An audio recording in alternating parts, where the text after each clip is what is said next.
more crimes. Let's go back to Canberra now. Joining us is the Shadow Home Affairs Minister, James Patterson. James, good to see you as always. So we had Murray Watt in the program last hour, taking no blame for Direction 99, putting it on the Administrative Appeals Tribunal. Your response to that?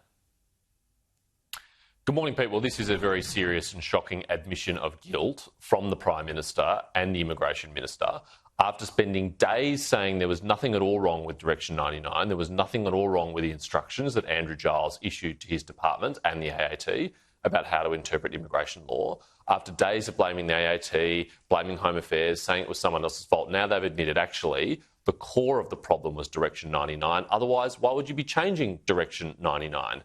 We know this is a direction that never needed to be issued. The old system, the work done of the former government, had nothing wrong with it, but they, in arrogance and hubris, decided that they could do it better, and look at what the result has been.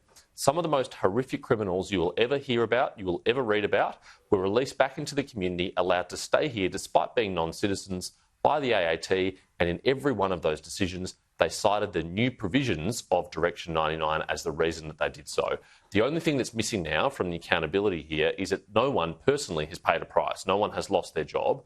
And my view is that has to be Andrew Giles, and it should happen today. Well, if Andrew Giles has failed, hasn't the PM got questions to answer here too? Because presumably Giles was just working on the Prime Minister's orders to placate Jacinta Ardern at the time. This is the heart of the dilemma facing the Prime Minister right now. If he sacks Andrew Giles for something he told Andrew Giles to do, what does that say about him as Prime Minister, including his judgment of appointing Andrew Giles to this portfolio in the first place? And that's probably why it won't happen today, despite the fact it should happen today.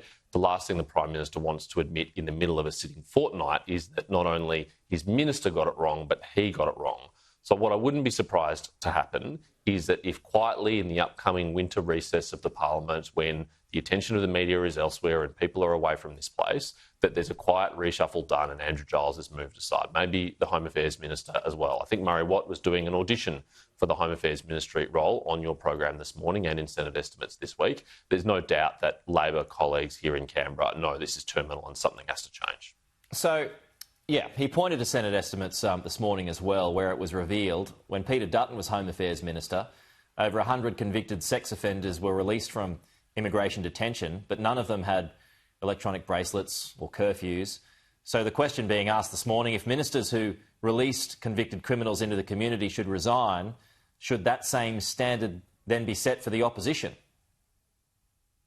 Well, Peter, drowning man does dumb things, and this is a particularly dumb thing that the government has tried to do here. They've tried to implicate independent, taxpayer-funded public servants in a grubby political hit, and they've asked them to go and do dirt digging on their predecessors. Now, the worst thing about that is not just the misuse of public resources, but the fact that they asked the department to do this in the middle of a detainee crisis, in the middle of a community safety crisis. This is a department that's got a few other higher priorities right now, I would have thought, than pursuing the government's political opponents and trying to smear them. We don't know the full details of those cases. It's probably the case that most of those people were released from detention so that they could be deported.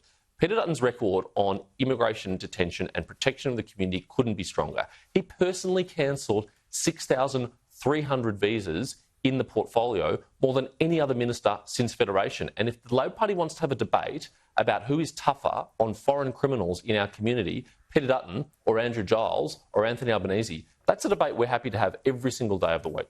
You got faith in Stephanie Foster moving forward, James? Look, that's really a matter for the Minister for Home Affairs and for the Prime Minister. The Home Affairs Department has left a lot to be desired over the last few months, particularly under these ministers' leadership. I cannot understand how they were not able to keep the ministers up to date in a timely way about these cases. It's not actually still clear whether or not they did so. There's contradictory explanations here. The minister says he was never informed. The department says he wasn't informed in a timely way. Those are two different and competing interpretations here. We've got a whole lot of questions on notice that need to be answered, including the brief which set out the new process for the minister and how many times the department failed to inform the minister in a timely way.